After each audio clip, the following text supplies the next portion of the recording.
2 Kings chapter 16, verses 19 through 20. Now the rest of the acts of Ahaz that he did, are they not written in the book of the Chronicles of the kings of Judah? And Ahaz slept with his fathers and was buried with his fathers in the city of David, and Hezekiah his son reigned in his place. 2 Chronicles chapter 28, verses 26 through 27. Now the rest of his acts and all his ways, from first to last, behold, they are written in the book of the kings of Judah and Israel.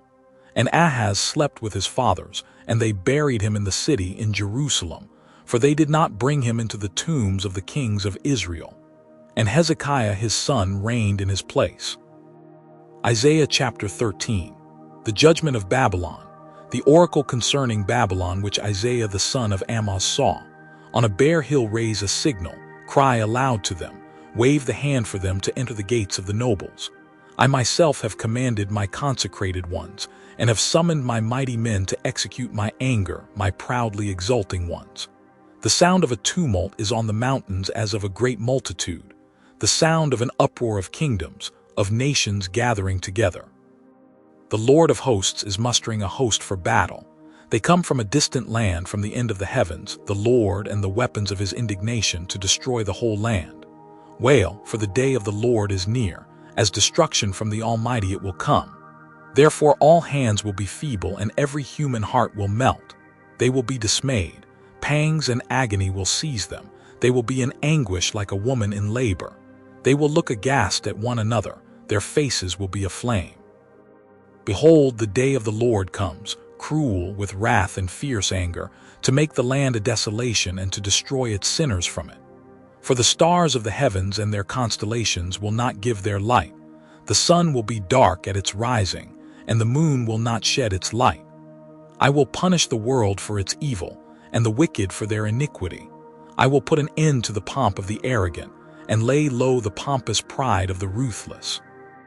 I will make people more rare than fine gold, and mankind than the gold of Ophir. Therefore I will make the heavens tremble, and the earth will be shaken out of its place, at the wrath of the Lord of hosts in the day of his fierce anger. And like a hunted gazelle, or like sheep with none to gather them, each will turn to his own people, and each will flee to his own land. Whoever is found will be thrust through, and whoever is caught will fall by the sword. Their infants will be dashed in pieces before their eyes. Their houses will be plundered and their wives ravished. Behold, I am stirring up the Medes against them, who have no regard for silver and do not delight in gold. Their bows will slaughter the young men. They will have no mercy on the fruit of the womb. Their eyes will not pity children. And Babylon, the glory of kingdoms, the splendor and pomp of the Chaldeans, will be like Sodom and Gomorrah when God overthrew them. It will never be inhabited or lived in for all generations. No Arab will pitch his tent there. No shepherds will make their flocks lie down there. But wild animals will lie down there, and their houses will be full of howling creatures. Their ostriches will dwell, and their wild goats will dance. Hyenas will cry in its towers and jackals in the pleasant palaces. Its time is close at hand, and its days will not be prolonged. Isaiah chapter 14. The restoration of Jacob. For the Lord will have compassion on Jacob and will again choose Israel, and will set them in their own land, and sojourners will join them and will attach themselves to the house of Jacob. And the peoples will take them and bring them to their place, and the house of Israel will possess them in the Lord's land as male and female slaves. They will take captive those who were their captors, and rule over those who oppressed them. Israel's remnant taunts Babylon. When the Lord has given you rest from your pain and turmoil and the hard service with which you were made to serve, you will take up this taunt against the king of Babylon. How the oppressor has ceased, the insolent fury ceased. The Lord has broken the staff of the wicked, the scepter of rulers, that struck the peoples in wrath with unceasing blows, that ruled the nations in anger with unrelenting persecution. The whole earth is at rest and quiet. They break forth into singing. The cypresses rejoice at you, the cedars of Lebanon, saying, since you were laid low, no woodcutter comes up against us. Sheol beneath is stirred up to meet you when you come. It rouses the shades to greet you, all who were leaders of the earth. It raises from their thrones all who were kings of the nations. All of them will answer and say to you, You too have become as weak as we. You have become like us. Your pomp is brought down to Sheol, the sound of your harps.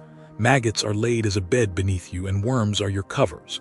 How you are fallen from heaven, O day star, son of dawn! How you are cut down to the ground, you who laid the nations low! You said in your heart, I will ascend to heaven. Above the stars of God I will set my throne on high. I will sit on the mount of assembly in the far reaches of the north. I will ascend above the heights of the clouds. I will make myself like the Most High. But you are brought down to Sheol, to the far reaches of the pit. Those who see you will stare at you and ponder over you. Is this the man who made the earth tremble, who shook kingdoms, who made the world like a desert and overthrew its cities, who did not let his prisoners go home? All the kings of the nations lie in glory, each in his own tomb. But you are cast out, away from your grave, like a loathed branch, clothed with the slain, those pierced by the sword, who go down to the stones of the pit, like a dead body trampled underfoot. You will not be joined with them in burial, because you have destroyed your land. You have slain your people. May the offspring of evildoers never more be named. Prepare slaughter for his sons because of the guilt of their fathers, lest they rise and possess the earth and fill the face of the world with cities. I will rise up against them, declares the Lord of hosts, and will cut off from Babylon name and remnant, descendants and posterity, declares the Lord. And I will make it a possession of the hedgehog, and pools of water, and I will sweep it with the broom of destruction, declares the Lord of hosts. An oracle concerning Assyria. The Lord of hosts has sworn, as I have planned, so shall it be, and as I have purposed, so shall it stand, that I will break the Assyrian in my land, and on my mountains trample him underfoot. And his yoke shall depart from them, and his burden from their shoulder. This is the purpose that is purposed concerning the whole earth, and this is the hand that is stretched out over all the nations. For the Lord of hosts has purposed, and who will annul it? His hand is stretched out, and who will turn it back? An oracle concerning Philistia. In the year that King Ahaz died came this oracle. Rejoice not, O Philistia, all of you, that the rod that struck you is broken. For from the serpent's root will come forth an adder, and its fruit will be a flying fiery serpent. And the firstborn of the poor will graze, and the needy lie down in safety. But I will kill your root with famine, and your remnant it will slay. Wail, O gate! Cry out, O city! Melt in fear, O Philistia, all of you. For smoke comes out of the north, and there is no straggler in his ranks. What will one answer the messengers of the nation? The Lord has founded Zion, and in her the afflicted of his people find refuge. Isaiah chapter 15. An oracle concerning Moab. An oracle concerning Moab. Because Ar of Moab is laid waste in a night, Moab is undone. Because Kir of Moab is laid waste in a night, Moab is undone. He has gone up to the temple and to Dibon, to the high places, to weep. Over Nebo and over Medeba Moab wails. On every head is baldness, every beard is shorn. In the streets they wear sackcloth. On the housetops and in the squares everyone wails and melts in tears. Heshbon and Elileh cry out. Their voice is heard as far as Jahaz. Therefore the armed men of Moab cry aloud. His soul trembles. My heart cries out for Moab. Her fugitives flee to Zor, to Eglath-Shelishiyah. For at the ascent of Luhith they go up weeping. On the road to Horonaim they raise a cry of destruction. The waters of Nimrim are a desolation. The grass is withered, the vegetation fails, the greenery is no more. Therefore the abundance they have gained, and what they have laid up they carry away over the brook of the willows. For a cry has gone around the land of Moab. Her wailing reaches to Eglaim. Her wailing reaches to Beer-elim. For the waters of Dibon are full of blood. For I will bring upon Dibon even more, a lion for those of Moab who escape, for the remnant of the land. Isaiah chapter 16. Send the lamb to the ruler of the land from Selah by way of the desert to the mount of the daughter of Zion. Like fleeing birds, like a scattered nest, so are the daughters of Moab at the fords of the Arnon. Give counsel, grant justice, make your shade like night at the height of noon. Shelter the outcasts. Do not reveal the fugitive. Let the outcasts of Moab sojourn among you. Be a shelter to them from the destroyer. When the oppressor is no more and destruction has ceased, and he who tramples underfoot has vanished from the land, then a throne will be established in steadfast love, and on it will sit in faithfulness in the tent of David one who judges and seeks justice and is swift to do righteousness. We have heard of the pride of Moab, how proud he is, of his arrogance, his pride, and his insolence. In his idle boasting he is not right. Therefore let Moab wail for Moab, let everyone wail. Mourn, utterly stricken, for the raisin cakes of Kirhareseth.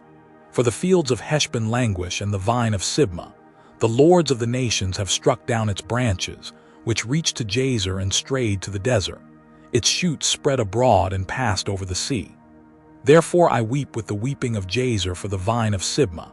I drench you with my tears, O Heshbon and Elileh, for over your summer fruit and your harvest the shout has ceased. And joy and gladness are taken away from the fruitful field, and in the vineyards no songs are sung, no cheers are raised, no treader treads out wine in the presses. I have put an end to the shouting. Therefore my inner parts moan like a lyre for Moab, and my inmost self for Kirhareseth. And when Moab presents himself, when he wearies himself on the high place, when he comes to his sanctuary to pray, he will not prevail. This is the word that the Lord spoke concerning Moab in the past. But now the Lord has spoken, saying, in 3 years, like the years of a hired worker, the glory of Moab will be brought into contempt, in spite of all his great multitude, and those who remain will be very few and feeble.